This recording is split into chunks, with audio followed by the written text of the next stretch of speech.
Good day, everyone. I'm Arvin Enriquez, your subject teacher for probability and statistics. With this video lesson, we're going to discuss how to compute the variance of a discrete probability distribution. You know what I'm saying? Let's go! Our lesson objectives. At the end of this lesson, you are expected to illustrate and calculate the variance of a discrete random variable, interpret the variance of a discrete random variable, and solve problems involving variance of a probability distribution. Our lesson introduction, the variance and the standard deviation describe the amount of spread, dispersion, or variability of the items in a distribution. That's why, right after computing the value of your mean, we're asked to compute the value of your variance and standard deviation. So whatever the value of your variance, so if we take the square root of this value, so that will be the value of your standard deviation. So by simply using these values, we can actually describe the amount of spread, dispersion, or variability of the items in a distribution.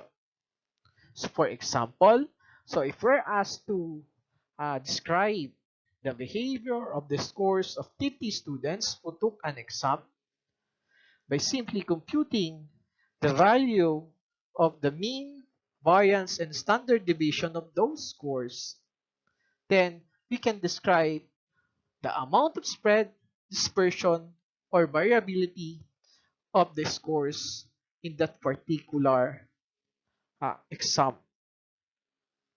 That's why when your standard deviation gets a smaller value, it is better. At the same time, your mean gets a higher value for that particular exam. If your value, for example, when your standard deviation is equal to 0.72, then your exam is a 50 item exam, then the mean is equal to 46. So as 0.72 as the value of your standard deviation and as a mean of 46, that's a score above average. Meaning to say, when your standard deviation gets smaller and smaller and smaller, then the interval between those scores of your students becomes smaller, smaller, and smaller. So when the value of your standard deviation decreases, then the interval between the scores of your student decreases. Meaning to say, when the mean gets higher, then at the same time your standard deviation gets smaller and smaller value, then all your student got an above average scores, and the interval between their scores gets smaller and smaller. So meaning to say, there is an small amount of interval when your standard deviation is a smaller value. How do you describe the spread or dispersion in a probability distribution? That's a simple question. By simply using the value of the variance and standard deviation, so we can actually describe the spread or dispersion in a probability distribution. For our discussion points, steps in finding the variance and standard deviation of a discrete probability distribution.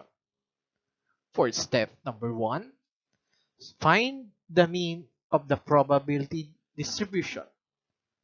So by simply multiplying the possible values of your random variable to their corresponding probabilities, That will be your first and second column in your table. So in your third column, so that will be the product of your first and second column, or should I say the product or products of the values between your first column and the values in your second column. So that will be your third column. So whatever your values under your third column, that will be the values that we need to get.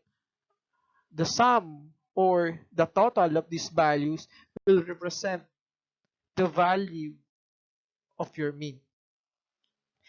Your second step, or your step number 2, subtract the mean from each value of the random variable. So we're going to subtract the value of our mean from our third column to each value of the random variable x. So for example, 1 minus 2.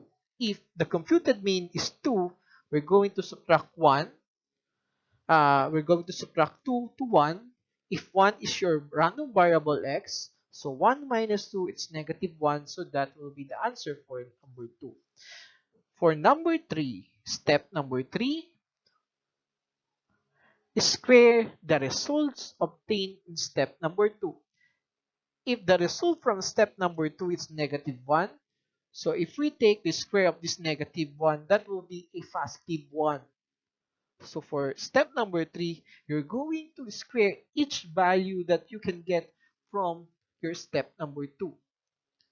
For step number 4, multiply the results obtained in step number 3 by the corresponding probability. Again, with your step number 4, we're going to multiply. Again, whatever the value that we get from your step number 3, so this value from step number 3 will be multiplied by their corresponding probability. So in this fourth step, we're going to multiply twice our value by their corresponding probability. 5, for number 5, get the sum of the result obtained in step number 4. So whatever your values in your step number 4, we're going to get the total or sum of these values or the resulting values from your step number 4. Then that will be your step number 5. As part of the continuation of our discussion points, our illustrative example: the number of cars sold per day at a local car dealership, along with its corresponding probabilities, is shown in the succeeding table. Compute the variance and the standard deviation of the probability distribution. So for step number 1, so we're asked to find the mean of the probability distribution using the formula. So our formula for mean is equal to the summation of x, or the value of your random variable, multiplied by their corresponding probability. So if you try to look at this table, then you can see values from your first column, in your second column, and in your third column. So those values under your first column, these are values of your random variable x. So those values under your second column, these are the corresponding probabilities of each random variable x in your first column. Now, so if we multiply these values under your first column to your second column, then the resulting value is equal to your, or equal to those values under your third column. Then we can say that the products between the values under your first column and the values under your second column, that will be the values in your third column. Now, how can we find the value of the mean? So by simply getting the sum or total of the values under your third column, then we can easily get the value of your mean. Since whatever the value in your third column or sum of those values under your third column or total, then that will be the value of your mean. So for this table, the value of our mean is equal to 2.2. Moving forward to our step number 2, we're asked to subtract the mean from each value of the random variable x. From our step number 1, our computed value of our mean is equal to 2.2. Now, let's deal with this table. If you try to look to this table, those values under your first column will be the value of your random variable x. So our task for this step number 2 is to subtract the computed value of your mean, which is 2.2, to each values of random variables that reflect, in your table under to your first column. Now, moving to your fourth column here, as you can see, we subtract 2.2 to your 0. So 0 minus 2.2 is equal to negative 2.2. Moving to the next value, which is equal to 1. So 1 minus 2.2 is equal to negative 1.2. So we follow the sign of the number. If we take the absolute value of 1 and 2.2 and negative 2.2, 2.2 is bigger than 1. Therefore, we follow the sign of the bigger number, which is 2.2. Since negative 2.2, then your final answer will be negative 1.2. Moving forward to the next value, which is 2 minus 2.2, then your answer is negative 0.2. For the fourth random variable x, which is 3, we're going to subtract again, your 2.2 to your 3. So 3 minus 2.2, since 3 is a bigger value or has a bigger absolute value compared to negative 2.2, then your final answer is positive 0.8. For the last value of your random variable x, which is 4, so 4 minus negative 2.2, so that will be equal to positive 1.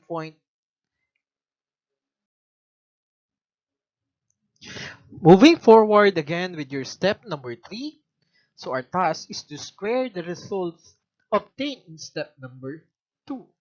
From our step number 2, under your fourth column here, these are values from your mean and the values under your first column, which is your random variable x values. So if we subtract uh, the computed value of your mean, which is 2.2, to each value here in your first column, then the resulting value is your fourth column.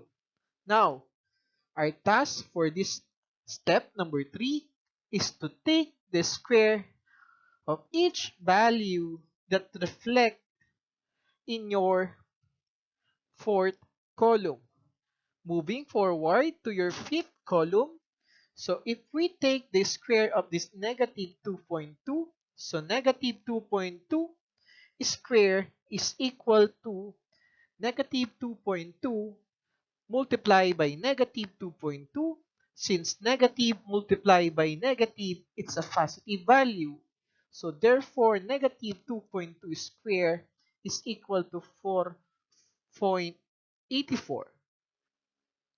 For our next value, so if we take the square of this negative 1.2, so that will be negative 1.2 multiplied by negative 1.2, then your resulting value is positive 1.44. Now, with your third value under your fourth column, which is 0. Or negative 0.2, then if we take this, or if we take the square of this value, which is negative 0.2 square, so that will be equal to negative 0.2 multiplied by negative 0.2, both negative, then the resulting value, or the product now between your negative 0.2 multiplied by negative 0.2, it's positive 0.04. For the fourth value, which is 0.8, so 0.8 square is equal to 0.64. Same process with the last value under your fourth column, which is 1.8. So if we take the square of this value, which is 1.8 square, so that will be equal to 3.24, or positive 3.24. Moving forward to our step number 4, whereas, or our task is to multiply the resulting value obtained in step number 3 by the corresponding probability. These are values under your fifth column. These are resulting values obtained in step number 3. So we're going to multiply this 1 over 10 to your 4.84. So that will be 0.484. Same thing with your 2 over 10. So we're going to multiply this 2 over 10 to positive 1.44. That will be equal to 0.288. Same process with your third, your fourth, and your last value under your second column. So we're going to multiply each value from your second column to their corresponding value in the fifth column. Now, the resulting value for your third value, no, which is the product between your third value in your fifth column and your probability, or the corresponding probability of this third value. Therefore, the product is equal to 0.012. Same with your fourth value, which is equal to 0.128. The product between your fourth value under your fifth column and the corresponding probability, which is equal to 2 over 10. And for the last product between your last value under your fifth column and your last probability, or the corresponding probability with the last value in your fifth column, will be equal to 0.648. So for step number 5, for us to get the sum of the results obtained in step number 4. So these are values under your sixth column here. The result is the value of the variance. So the formula for the variance is, so sigma square is equal to summation of x minus mean square multiplied by their corresponding probability. Now, how can we compute for the value of your variance? So by simply computing the total of all values under your sixth column, or getting the sum of those values under your sixth column, will be the value of your variance. If we're going to add this 0.484 to your 0.288 to your 0.012 to your 0.128 and 0.648, the resulting value is equal to 1.56. Therefore, the value of your variance is equal to 1.56. For your step number 6, a while ago, I mentioned that whatever the value of your variance, so if we take the value of your variance, that will be, or I mean, should I say, if we take the square root of the value of your variance, that will be the value of your standard deviation. So you need to take note of that. So the square root of the variance is equal to your standard deviation. Now, from your step number 5, if the computed value of your variance is equal to 1.56, you need to take the square root of this one. So that will be equal to your standard deviation. So square root of 1.56 is equal to 1.25. Therefore, the value of your standard deviation is equal to 1.25.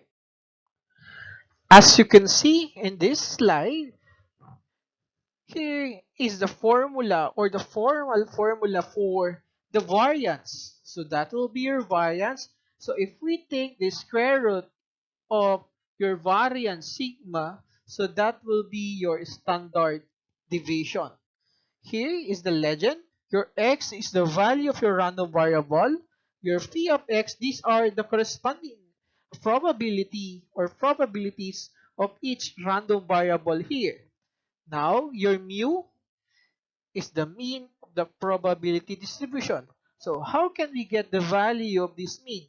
So, by simply multiplying this value to their corresponding probability, then if we get the total of these products between your random variable and their corresponding probability, so whatever the total there or sum of those values, that will be the value of your mean. So why is that? It is important for us that we know how to compute for the value of your mean, because in computing for the value of your variance, we're going to use the value of your mean there. That's why it is important, or we cannot move to the computation of your variance or standard deviation if we don't know how to compute for the value of your mean. That's why we're asked to compute for the value of your mean first, then right after computing for the value of your mean, then you can move forward with the computation of your variance and your standard deviation. For alternative procedures in finding the variance and standard deviation of a probability distributions, so there are two ways, no?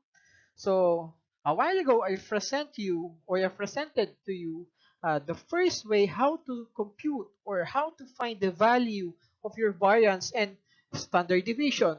Now, I'm going to present to you the alternative procedure in finding the variance and standard deviation of a probability distribution.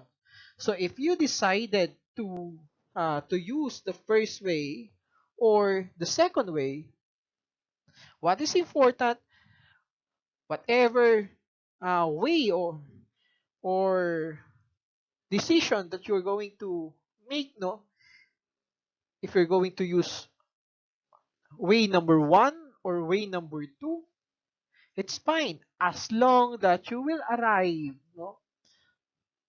on the same resulting value of your variance and your standard deviation. So regardless if what way are you going to use, what is important, you know the process and you will arrive on the same values of your variance and your standard deviation. Again, regardless of what way or ways you decided to use. It's fine as long that you will arrive on the same resulting values of your variance and your standard deviation. For this alternative procedure, your step number one is to find the mean of the probability distribution.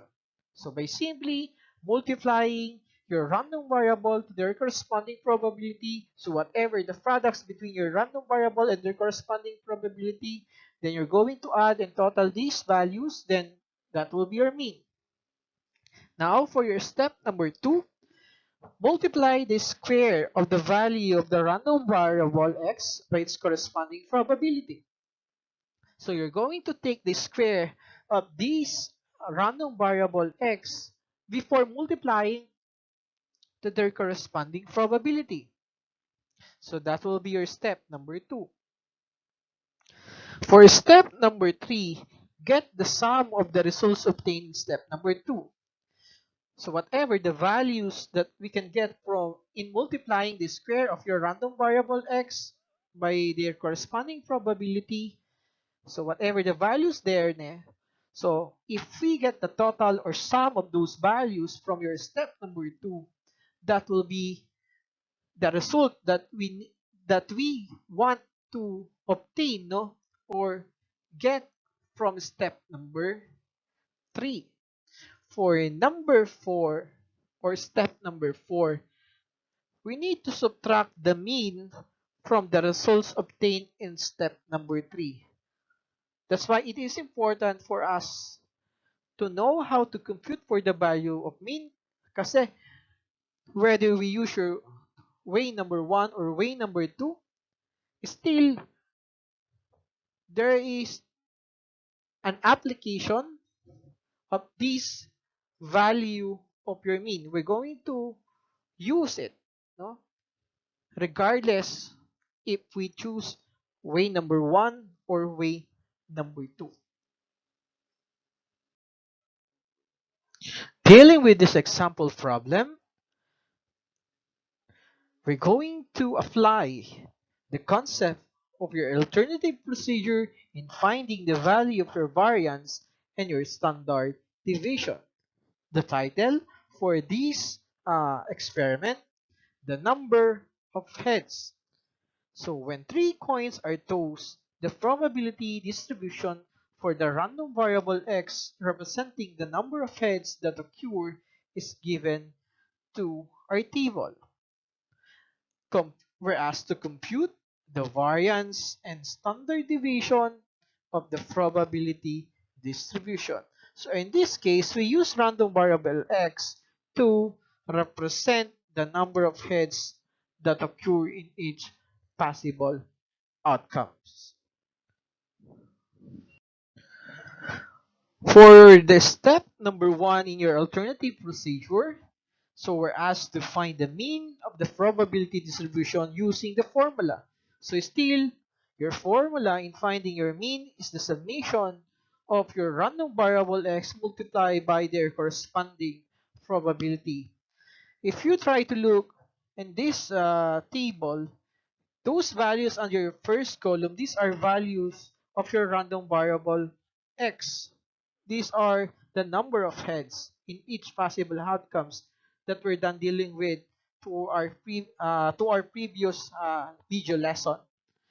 Now, those values under this second column, these are probability that will be mapped in each random variable here in your first column. So we just simply multiply each random variable to their corresponding probability. So the resulting value is your values under your third column. So if we get the total of these values under your third column, that will be the value of your mean. So that will be equal to 1.5. So for your step number two, we're asked to multiply the square of the value of the random variable x by its corresponding probability. Same values in under your first column. These are values of your random variable x. For your values under your second column, which is your probabilities that will be mapped in each random variable x in the first column. Now, for this step number 2, you're going to take the square of this random variable x in your first column before multiplying it to your corresponding probabilities under your second column. So that will be 0 square from the random variable in your first column. That will be 0 square multiplied by the corresponding probability. So that will be equal to 0. Because any number multiplied by 0, it's 0. Next, 0 or 1 for the second value of your random variable x, which is equal to 1. So 1 square multiplied by the corresponding probability, which is 3 over 8. That's why it's 3 over 8 here. So the resulting value is 3 over 8. Same thing with your 2 and 3. So same process. So we're going to take the square of these two values, then multiply it to your corresponding probability here. So the resulting value that we can get in taking the square of these 2 and 3 as your random variable x and multiply it to their corresponding probability is 12 over 8 and 9 over 8. For your step number 3, so we're asked to get the sum of the results obtained in step number 2. So our step number 2 represent the values, or those values that reflect here under your fourth column. So if we take the sum or total of these values under your fourth column, which is 0, 3 over 8, 12 over 8, and 9 over 8. So these are values that we obtained in step number 2. So if we get the total or sum of these four values that we obtained in step number 2, so that will be equal to 3. So that will be for your step number. For step number 4, we're going to subtract the square of the mean from the result obtained in step number 3 to get the variance. So the formula for the variance of a probability distribution is given by, so sigma square is equal to summation of x square multiplied by phi of x minus your computed mean square. So if we take the square root of this variance, which is sigma square, so that will be sigma here. So your sigma here will represent the value of your standard deviation. So we're going to take the square root of this one. So that will be your standard deviation. So moving forward with your step number 4, the variance is given by your sigma square is equal to summation of x square multiplied by their corresponding probability minus the computed value of your mean square. Now, from the value that we obtain in your step number 3, which is equal to 3, from your summation of x square multiplied by the corresponding probability minus our computed value of your mean is 1.5 square. So these two here is an exponent. So please do take note of that. So your 2 here is an exponent of 1.5. So 3 minus 1.5 square, not 1.5 multiplied by 2. So your 2 here is an exponent. So the resulting value is 0.75. For your standard deviation, we just simply get the square root of this one. That's why it's sigma is equal to square root of 0.75 or simply equal to 0.87 because the square root of 0.75 is 0.87. So for your activity number 1, for this video lesson, we're going to find the mean, the variance, and the standard deviation of the following probability distributions. So here, there's a given value of your random variable x that start from 1 to 5. Then there's a given corresponding probability here. Then with this table or dealing with this table, you're asked to find the value for mean, your variance, and your standard deviation. Please comment your name, your section, and your takeaway from this video lesson or the things that you have learned from this video lesson. Thank you for watching and God bless everyone.